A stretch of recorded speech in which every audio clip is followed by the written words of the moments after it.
944 S2. In the sport class, it was Scott Maxwell in his Ford Taurus. And the winner in the touring category in Montreal was John Shirk in his Acura. Now we join Tom Natchew on the grid. We're on the grid with John Cadman. John, you're on the pole. What are the chances today? I feel our chances are very good. Practice went well, qualifying went just as well, and I think our chances for a win here, if we can stay out of trouble and kind of be conservative, go hard at the beginning, be conservative, and go hard at the end, I think our chances are real good. Good luck. We're with Paul Armstrong, the owner of CanCom Motorsports, who run these beautiful Teenage Ninja Turtle cars. That's a heck of a mouthful, Paul. What's happening? Well, right now, Tom, I'm just trying to settle myself down and get the butterflies out of the stomach and get ready to go racing. Looks like it's going to be a very big and exciting field out here today. You've got a ways to go to catch up to Scotty Maxwell. What's the strategy to do that? Well, there's a bunch of turtles out here today, you see, so we're going to gang up on them. With Peter Mills now, almost at the very back of the grid. Peter, first time at the Molson Indy, first time as a Firehawk driver. How's it going? Going well. I just want to do a nice, clean race and try and keep it out there. Keep it off the shiny. The first guy that you're going to see in your mirrors ought to be John Cadman. What's the strategy the first time he comes by? Give him lots of warning, tell him where he wants to go by, and just be polite to him so he doesn't, have to worry about his brake. Lloyd, good to see you back up front again. Nice to be back here again. Nice to get the Toyota out. This is the first time this season we've been out.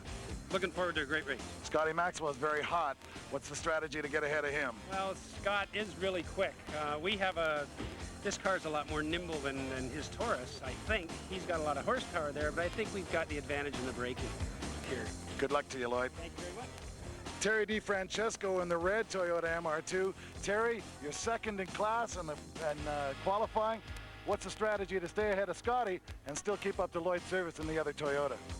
Well, the strategy for the first couple of laps is just to survive and line up and then worry about chasing after that. What's the advantage you've got over Scotty? Brakes. We'd like to thank Sony Canada for all of our Firehawk in-car and mini wall cameras used in our show today. Joining Tom Natchew and I in the booth is Des Hockley. Good day, Des. G'day, Jim. G'day, Tom. Good to have you, Des. Nice to be here today. Looking forward to this race, 50-car field. Very exciting. We'll be right back.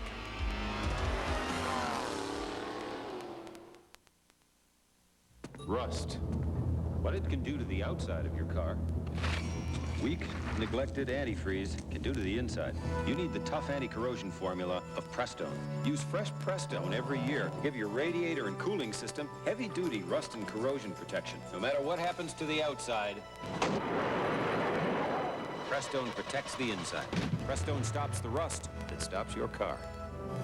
Prestone Antifreeze, available at Canadian Tire. Wait! I'm having a snack attack! Captain Nibbler, to the rescue!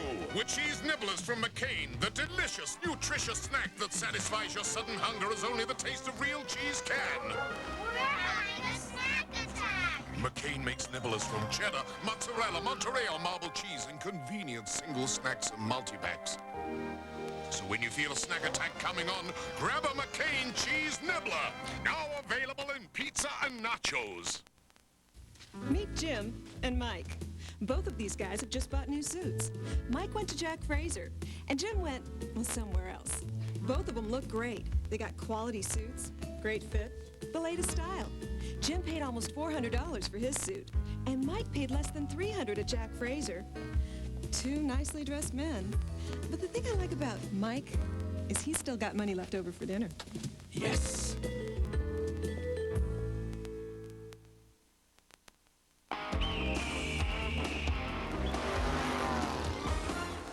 Welcome back to the Firestone Firehawk Endurance Championship. This is round number 3 from Toronto.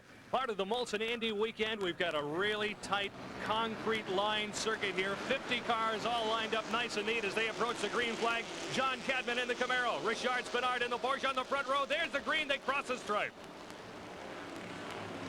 Already very aggressive racing going on at the front of the pack when Richard Spinard makes a move to the inside, and he's got Cadman. Cadman's now behind him. We're looking out the back of Richard's car now. Cadman's going to want to get that back soon. It shouldn't take him too long. The Camaro should have an advantage down this great big long Lakeshore Boulevard straightaway right along the shores of Lake Ontario. It's Montreal all over again at the front of the pack, Jim.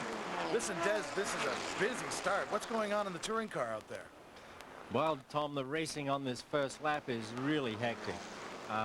Back there in touring, it's just crazy, as you'll see in a minute here. Someone nailed me big time in the back. Luckily, I caught it up. Nailed you a couple times. A great save, and it looks as though one of the Ninja Turtles decided to give you a little hand through 3 there. Yeah, that Ninja Turtle actually straightened me up again, Jim. Thank you. Back in turn 6 now, we see Cadman still with the lead over Spinard. Jim, this is Montreal all over again. It looks real familiar. We got those 2 fast cars, the Camaro and the Porsche, right up front. As we wait, here comes the first of our sport class cars. Lloyd Service in the Toyota MR2 leading his category. And what a battle this is. This is a real interesting course for these cars as well. The GS cars in particular, the Camaro should have an advantage down the big long straightaway, and as far as the tight sections of the course, I would anticipate that the Porsche would do pretty well in there. So this could be a real battle all day long. Around 120 miles an hour on the clock here as the Grand Sports cars go by.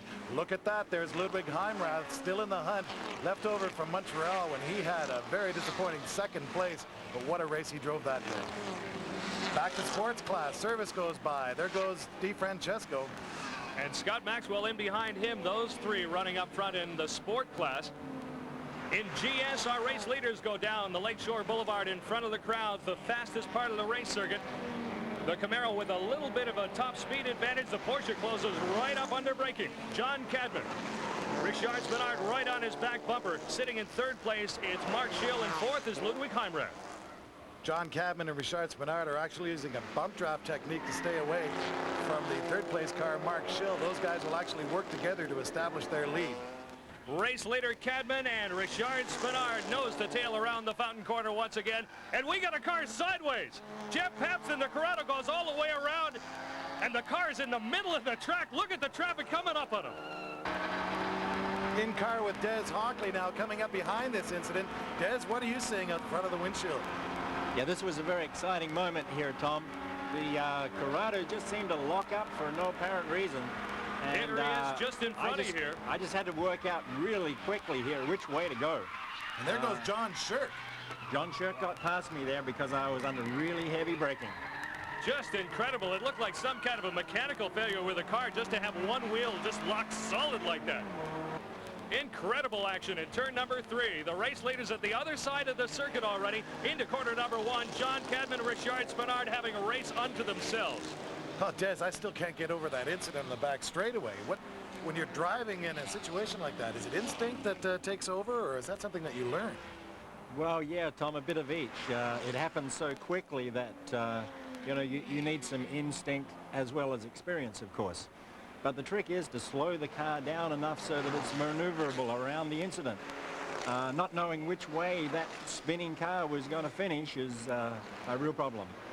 Back in sports class now, we see the yellow Toyota MR2 of Lloyd Service. He's running up with the big boys in Grand Sports. Seems to have a very quick car today, and we just got a glimpse of Terry DeFrancesco in a brand new MR2.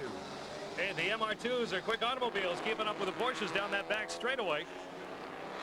Renaud Hamelin has his mirrors full of Toyota MR2, and he's trying to stay in touch with the leaders. The last thing he wants to do is get behind that Toyota and lose touch with the front-running Grand Sports cars. Last year, the yellow MR2 once again was campaigned by Lloyd Service and George Camacho. Been kind of a long development curve for that car, and it's always been fast. They've been slowly bringing it along, and so far this year, well, so far in our race today, as a matter of fact, it looks as quick as anybody in sport. Part of it's the car, and part of it's Lloyd Service, his aggressive driving style. He's used to running with these big boys up here, and it's not phased at all to be driving a car that's just a bit more maneuverable and maybe just as quick. What a great battle in touring as we go inside with Des Hockley, taking a look at the 28 Royal Acura of John Shirk just in front of him. What a battle! Yeah, Shirk's holding me up here a bit, Jim. He's the car has got a lot more horsepower than me, but my car handles these corners a lot better. John Shirk still got some development to do with the... Whoa, and we got the red 43 car in the middle of that battle. Where did he come from? Jeff Foster decided to use an opportunity while that battle was going on to try to dive bomb Des Hockley. Actually, it cost him. He lost some momentum, and now he's got to look at that fight from the back. Actually, it looks as though it separated Des and John Shirk just a little bit as well as they head on to the pit straight once again. There's still a couple of car lengths between the two, but as Des has mentioned, we can watch them close up the gap into this first corner and onto the big Lakeshore straightaway. Yeah, that 43 car of Jim actually locked up his brakes there and scrubbed off a lot of speed, but he split John and I up for a moment. But we're back together again here. It was a great battle. Oh, down this big Lakeshore straightaway here. Is it an advantage to sort of NASCAR-style draft people down here? If someone has a car with more horsepower like John? Yeah, the name of the game here, Jim, is to try and stay as close as possible to that rear bumper. Stay in that draft of air. And Jeff Foster's fallen off the pace. Something in the NX 2000 is broken. Jeff took a shot, and it looks as though it's cost him. Geez, what a great race at the front of Touring class. Des Hockley following John Shirk. Jim, you spent some time with John Shirk earlier in the day. On this Sony driver profile, we're talking to John Shirk of Toronto. John, the Acura is back with us again this year. How long have you been racing Acuras, and how long have you been racing Firehawks? Well, we've been racing the Acura Integra since 1990. Prior to that, we did race a 1987 Acura Legend in the Escort Endurance Series. Before that, we've been running Hondas, so we have a lot of experience with the product, the Acura being a division of Honda. This year, we're coming back with the Acura because of the success that we did have in 1990 with the car. Yeah. As far as sponsorship, I realize that the Royal Acura people have come on board this year. There's a little empty space. It looks like trying to find sponsors is a full-time job. Yeah, the sponsorship situation is getting tougher and tougher, not only because of the economy, but because of the number of people that are searching for sponsorship. The competition is almost as tough out there as it is on the track. We've been fortunate enough that Royal Acura has come along and helped us for Montreal, which we won, and this race, which we hope to win. And if all goes well, give them some pleasure out of helping us, and they may continue. The Canadian Firestone Firehawk Series has become a lot more competitive, and it seems so far the Royal Acura is on top of the touring class. Wish you all the best in Toronto. Thank you very much. Thank you. John Shirk of Toronto with the Royal Acura Integra. Great driver, John Shirk, and Jimmy seems like a really nice guy. He is. He is an exceptionally nice guy. And talking about the team being on a little bit of a shoestring, he actually drives the Acura to the races. If he drives in, what happens, heaven forbid, if the car gets crunched during one of these things? Well, it could be a long walk home, or he may have to hitchhike with one of the other Firehawk competitors. Almost all by himself in the back straight, trying to stay in touch with Hockley and Shirk is Ian Phillips. Our race leaders, John Cadman, Richard Spinard, back at the front side of the circuit, and already they're starting to lap some of the back markers. They're really on the go, going by one of the Ninja Turtles down the pit straightaway as they cross the stripe once again. John Cadman still out front. Turtle showing good horsepower, actually, as they come down the straightaway. Once those guys got by, the Turtle didn't drop back too much at all. Actually, the Turtles could be in for a little bit of a problem as the race progresses. There are lots of straightaways and lots of top speed advantage for the Turtles. However, it is one of the larger cars, and they really use up the brakes, especially at the end of this Lakeshore Boulevard straightaway here. Heimrath in the background there as Cadman and Spinard try to establish themselves a group at the front of the race. Still the blue flag waving almost constantly. It's a busy place. 50 cars altogether started our race here in Toronto. We look back at the sport class. Still, it's Lloyd Service leading the Y95 MR2 of Terry DeFrancesco. The two Toyota products, 1 and 2 in sport. Renald Hamelin from Grand Sports class still finds himself very much involved in that battle. Doesn't know quite what to do. Would like to get by the yellow car, and he has to watch out for the red car. Terry DeFrancesco moves to the inside. Terry's going to get by the Porsche down the back straightaway in the sport class car. Renald moves in behind to take advantage of the draft and hold on to the sport category cars. And he gets past. Terry DeFrancesco said he was going to use the first few laps to establish himself. Whoa! We've got some action at the end of the straightaway. Let's take a look from the inside of John Jones' Mustang. Jim, you can see from this that the Firebird just left his braking way too late and drove right in the side of that car. Sport class being dominated so far early in our race by the two Toyota MR2s. They're having a great battle. We've got strong contests in all three classes with a 1-2 fight in each of them. Here's John Shirk all alone. Where's Hockley? Des, where are you? At this time, Tom, I'm in the pits for the mandatory 25-second stop. Now, your strategy is obviously not to wait for a yellow. You're in early. Tell us about that. Well, our pre-race strategy here, Tom, was for me to pit on the second lap. But to tell you the truth, I got so absorbed racing John Shirk, I forgot. So I'm actually in the pits here now on lap 5. So this could take a while for it to sort itself out. Hockley in the pits now. Shirk has to come in for his 25-second pit stop, and there'll be at different spots on the track when it's all done. The Toyota MR2 Sport Class race following Tony Navico in the brightest car in Firehawk racing into turn number 3. The two Toyotas are in front of a couple Porsches there, and the Porsches can't get by them. Those Toyotas are just lightning quick today. It must be real frustrating for 944 drivers. Not just the cars. Remember that DeFrancesco and Service both have 15 years each in this game at least. And they've got a lot of development in these cars. They've just started to come into their own. Fantastic automobiles. Lloyd Service in the MR2 looks to the inside. This is a great place to pass here, Jim, because the corner after this is a big, long sweeper, and you can get the power down there. Terry DeFrancesco follows Lloyd Service through there. DeFrancesco will make it stick. Tony Navico didn't know what happened. He actually let two more Porsches go at the same time. 4 cars in one corner as DeFrancesco gets loose. Terry makes a little bit of a mistake, brings the tail of the Toyota out, and gives Lloyd Service a little bit of breathing room. What Lloyd's been looking for so far in this race, he finally has, and it comes as a result of a mistake by Terry DeFrancesco. Into corner number 1 at the end of the pit straightaway. About 5 car lengths now separate first and second in sport. The first time that's happened all day.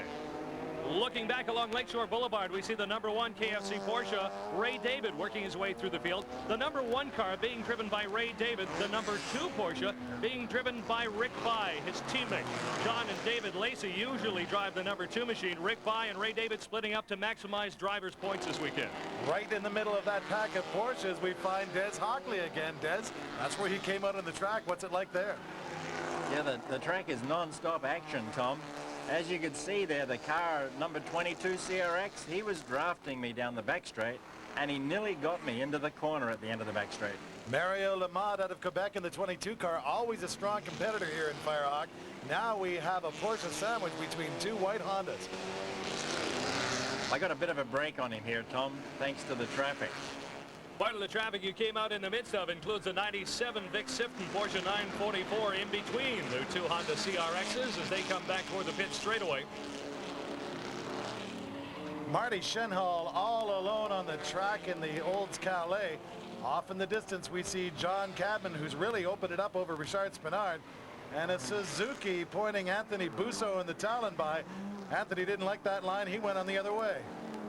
Like the outside line as they head back up toward Exhibition Stadium. John Cadman, our race leader, in behind Richard Spinard. A bit of a gap beginning to open up between those two. Now the Porsche seemed to be the ticket in Montreal. John Cadman led the opening lap but kind of fell off as things went along. Cadman here is in good shape. Now, is Richard Spinard saving his car here in Toronto? Well, Richard Spinard is a racecraft master. There's no doubt about that. We should mention the fact that these two guys are actually teammates in the Players GM Series. They run identical IROC Camaros. So they're used to running on the track together. They're used to being in contact with each other. But this is a whole different ballgame. They're not teammates anymore. And Spinard has to be thinking, how do I get by this guy? Maybe he's letting Cadman run a little bit ahead and maybe run out of brakes. Who knows? Yeah, I think that's probably the case, Tom. I think Cadman is pushing that car really, really hard. Totally to its limits, and he may run out of brakes real soon. Brakes and everything else are really stretched to their limits here in Toronto. What with the long straightaways like the one our race leaders coming down along the lakeshore on Lake Ontario here. We've got real tight corners, and no matter where the drivers are, there is concrete everywhere. Des, is this intimidating at all, or do you think about it when you're behind the wheel? Well, not really, Jim. The concrete is just like a curbing when you're out there racing. You just got to keep off it. We look a little further back in the Grand Sports class. Rick By trying to carve his way back up through the field as Rob Stein loses it going into 1. A great big spin at the end of the pit straightaway. Does a nice job keeping it off the wall, but I imagine that was a little exciting for a moment. Our race leader, John Cadman Jr., the Capital Tool and Design Camaro, still with about 6 car lengths over Richard Spinard. He's pulled out about 6 car lengths, but he hasn't been able to increase it all. John Cadman now uses a back marker. That's Ian Phillips in the red Honda.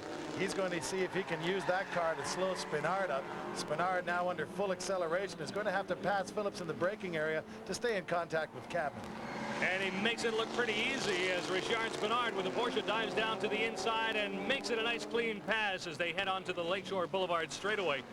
Now, earlier in the weekend, back on Friday, it poured so much so that the Indy drivers passed on their practice session.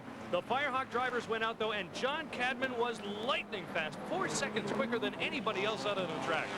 I talked to John Cadman after that session, and I walked up and said, John, you really must like it in the rain. And he said, no, I hate it in the rain. I was driving with all my life, and I'm just glad I was quick enough to get the pole.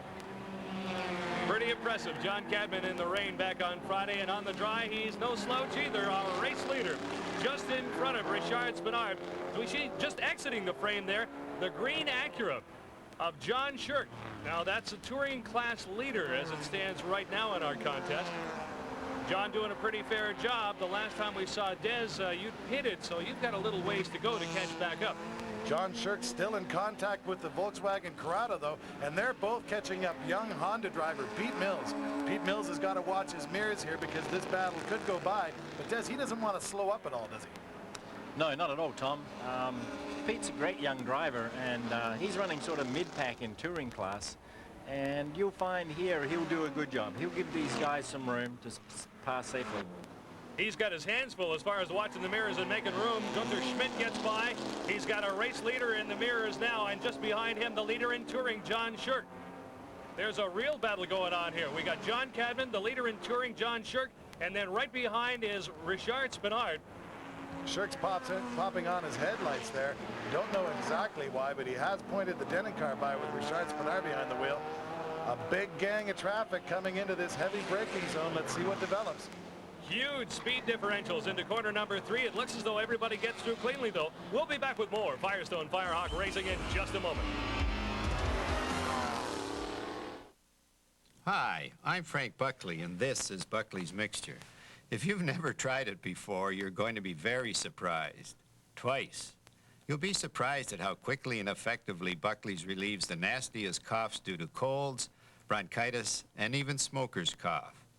But just before you're surprised at how effective it is, you're going to be very surprised at how it tastes. Buckley's Mixture.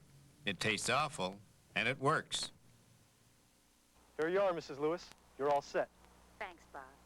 I couldn't believe how easy it was to make keys and fix and install locks. And I learned everything in my spare time, at home. Let me tell you, the money is good. Boy, am I glad I called the Locksmithing Institute. They sure know how to put you in business. They taught me all about salesmanship, pricing, even how to advertise. They bonded me, sent me tools, an electric key-making machine, blanks, locks, spare parts, the works. This diploma made it all possible. It gave me a better way to make this. Make money in locksmithing. Call for your free career guide. No previous experience needed. And you learn at your own pace, at home. The Locksmithing Institute. Call 1-800-444-3660. The more you learn, the more you earn. Call 1-800-444-3660. Locksmithing Institute? I couldn't have done it without you. Call 1-800-444-3660.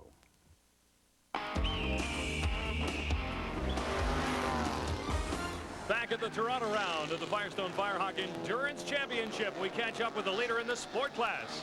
Lloyd Service in the yellow Toyota MR2, just in behind. Second place in sport is another one of the MR2s. That's Terry DeFrancesco. And Des, you're in this white Honda right in behind Terry. You've got a great view of those cars. The Toyotas seem to be very, very fast here today. Is there a specific spot on the track where they've got an advantage? The MR2s are a fantastic machine, Jim. They have really, really good brakes. Lots of horsepower and speed. As you can see, they keep up with these Camaros and Porsches. They're just doing a fabulous job. Richard Holman now in the Screaming Eagles Camaro starting to play a part in this battle as he's starting to hold up Lloyd Service. Now Terry DeFrancesco back a few car lengths can use this to his advantage. Service for his part has to find a way to get around Holman. Craig T. Nelson is normally Richard Holman's co-driver. Nelson hasn't been around much lately due to his commitments in Hollywood, and Richard Holman is doing his best to keep this car up in the standings. Running third now in sport behind the two Toyotas is Scott Maxwell in the silver Ford Taurus, and right behind him is Marty Shenho. Those two cars running nose to tail just like they did in Montreal, as a matter of fact. Marty Shenhal's in the car now. Last time in Montreal, it was Gary Magwood. These are two pretty evenly matched drivers, and they're very used to this car. It's their second season working it out. These two cars are evenly matched as well, although the Taurus outweighs the Olds Calais by a few hundred pounds. The power-to-weight ratios are very, very similar. Two front-wheel drive vehicles, interpretations from both Ford and Oldsmobile on the same theme. Kind of interesting. The 6-cylinder Ford Taurus with a big multi-valve engine from Yamaha, and of course the multi-valve engine as well, but a 4-cylinder motor powering the Oldsmobile down the big long straightaway. A couple of quicker cars sneaking up in behind them. Kenny Wilden and Ed DeLong in the blue and red Camaros respectively. They'll want to get by in short order so that they don't have their races interrupted too bad. Looking to the inside, Kenny Wilden gets by Marty, and Ed DeLong follows them through as they get up into the tighter portions of the course. Scott Maxwell will be next on their list. Ed DeLong now going inside Martin Shenhal. Martin doesn't want to lose contact with that Taurus, but he's got very little choice but to open up the door for these guys. Contact at this stage of the game would be the wrong thing to do. Contact anywhere in this circuit seems to be the wrong thing to do. There is way too much concrete everywhere. And a black flag is shown to Marty Shenhal. Black flag means technical infraction, and Des, what could be going on there? Yeah, well, it could be a number of things here, Tom, that Marty's got himself into. But what it means is that he has to come into the pits on this lap for a stop and go or whatever. We'll find out. Boy, Marty Shenhal is not going to be a happy driver. He's already down in sport class, and now he's got to come in for consultation in the pits as well. Let's eavesdrop and find out what this is all about. 68K, plus you might want to check your tailpipe. It's loose. Okay, can I go? Go. Martin Shenhal's really going to be in a hurry to make up some distance on the racetrack now. Let's join him for our STP hot lap. Well, we sure are in a hurry, Jim, as we head down to Princess Gate here, turn 1, most important corner on the track. All the speed you develop and carry through this corner takes you through turn 2 onto Lakeshore Boulevard and the longest straight on the track. It's a long way down here, so 1 mile an hour makes a big difference in the clearly Canadian Oldsmobile. As we head down here, I can tell you that turn 1 opens up. It's a very confusing corner. It's very open at the start, closes in, and then it opens up again. Now we're down at the end of Lakeshore into the heavy braking area into turn 3. This is the slowest corner on the track and very difficult to get around. As you can hear the tires, those Firestones are squealing a bit as we come around the corner. We're headed up here, up into 3rd gear. Now we have a very sharp left-hand corner, back down into 2nd, out towards the wall as we head around the fountain turn. This turn goes on and on and on forever. The wall pokes at you a couple of times, so it keeps you on your toes as you come down here. Short back chute, you've got a chance to check the gauges, make sure everything's okay, and very quickly you find yourself down into the braking area for a hard right-hand corner. Walls all around. In towards the wall at the apex, and the car gets light as it slides down the off-camber. We head off to the left now. This corner, the left-hander, is very important because this leads onto the pit straight. It isn't really a straight, but it certainly is flat out as we go through the sweeper at the pit entrance, into the left-hand sweeper as we head down towards the start-finish line, across the start-finish line, and the clearly Canadian Olds Calais enters corner 1 this lap from the right line as we go into the corner. Nice job, Martin. Thank you very much. We join our sports class leaders now. That's Lloyd Service, followed closely by Terry DiFrancesco. More blue flags as these guys work it out at the front of sports class. It looks as though the Harry Hatch Manchu Walk Porsche 944 is trying to find a way by our sport class leaders. Oh no, we look up track now and we see the Toyota MR2 of Lloyd Service developing a leak or some smoke coming out of the back.